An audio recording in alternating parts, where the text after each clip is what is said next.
Halo semuanya, Assalamualaikum warahmatullahi wabarakatuh.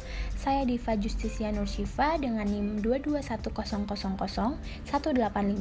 Di sini saya akan menampilkan video pembelajaran mengenai sumber hukum. Tugas ini saya buat untuk memenuhi UTS Pengantar Hukum Indonesia di bawah bimbingan Ibu Tia Ludiana SHMH. Apa sih sumber hukum itu? Yang dimaksud dengan sumber hukum adalah asal mulanya hukum, yaitu segala sesuatu yang menimbulkan aturan-aturan hukum sehingga mempunyai kekuatan yang bersifat memaksa, yakni aturan yang jika dilanggar mendapat sanksi yang tegas. Segala sesuatu ini diartikan sebagai faktor-faktor yang mempengaruhi terhadap timbulnya hukum, dari mana hukum ditemukan, atau dari mana berasalnya isi norma hukum. Adapun faktor yang menentukan isi hukum yang ditentukan oleh faktor-faktor ideal dan faktor-faktor kemasyarakatan. Faktor ideal adalah pedoman tentang keadilan yang merupakan tujuan langsung dari peraturan hukum tersebut yang berakhir pada tujuan hukum, yakni kesejahteraan umum. Sedangkan faktor kemasyarakatan adalah hal-hal yang nyata hidup dalam masyarakat itu sendiri yang tunduk kepada aturan-aturan dalam kehidupan masyarakat. Kemudian, sumber hukum ini dapat dibedakan menjadi dua. Mari kita simak ya. Yang pertama, sumber hukum material adalah kesadaran masyarakat, kesadaran hukum yang hidup dalam masyarakat tentang apa yang dianggap seharusnya. Sumber hukum material ini menentukan isi apakah yang harus dipenuhi agar sesuatu dapat disebut sebagai hukum dan mempunyai kekuatan mengikat atau harus ditaati sebagai hukum. Sumber hukum material Negara Republik Indonesia adalah Pancasila sebagaimana yang tercantum dalam pembukaan Undang-Undang Dasar 1945, yaitu ketuhanan yang Maha Esa, kemanusiaan yang adil dan beradab, persatuan Indonesia, kerakyatan yang dipimpin oleh hikmat kebijaksanaan dalam permusyawaratan perwakilan, dan keadilan sosial bagi seluruh rakyat Indonesia. Yang kedua, ada sumber hukum formal.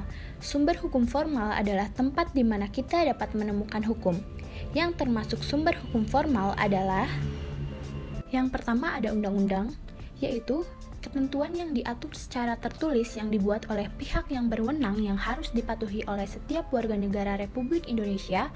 Contohnya, Undang-Undang 1945, Peraturan Presiden, Peraturan Daerah Provinsi, dan Peraturan Daerah Kabupaten atau Kota. Yang kedua, ada kebiasaan dan hukum adat.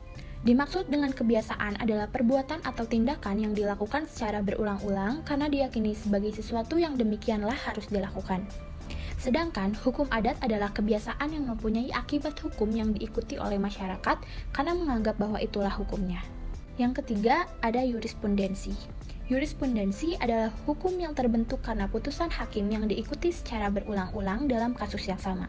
Atau dengan kata lain, dapat disebutkan dengan keputusan hakim yang terdahulu dapat dijadikan dasar keputusan dan diikuti oleh hakim lain dalam memberi putusan terhadap suatu kasus yang sama. Yang keempat, ada traktat. Traktat adalah perjanjian antar negara atau hukum yang ditetapkan antar negara yang berlaku sebagai perjanjian. Traktat dapat dibedakan menjadi ke dalam 3 bagian. Yang pertama, ada traktat bilateral, yakni perjanjian yang dilakukan antar 2 negara. Yang kedua, ada traktat multilateral, yaitu traktat yang dibuat oleh lebih dari 2 negara. Yang ketiga, ada traktat terbuka, yaitu traktat yang memberi kesempatan kepada negara-negara yang pada awalnya tidak ikut dalam pembentukan traktat itu untuk ikut menjadi pihak dalam traktat tersebut. Lalu yang terakhir ada doktrin. Doktrin adalah ajaran atau pendapat para ahli hukum yang terkenal dan dijadikan sebagai rujukan dalam penyelesaian masalah-masalah hukum. Pendapat ahli hukum yang dituangkan ke dalam putusan pengadilan dapat menjadi sumber hukum melalui jurisprudensi. Cukup itu saja materi yang dapat saya sampaikan. Semoga video pembelajaran ini dapat bermanfaat bagi kita semua. Wassalamualaikum warahmatullahi wabarakatuh.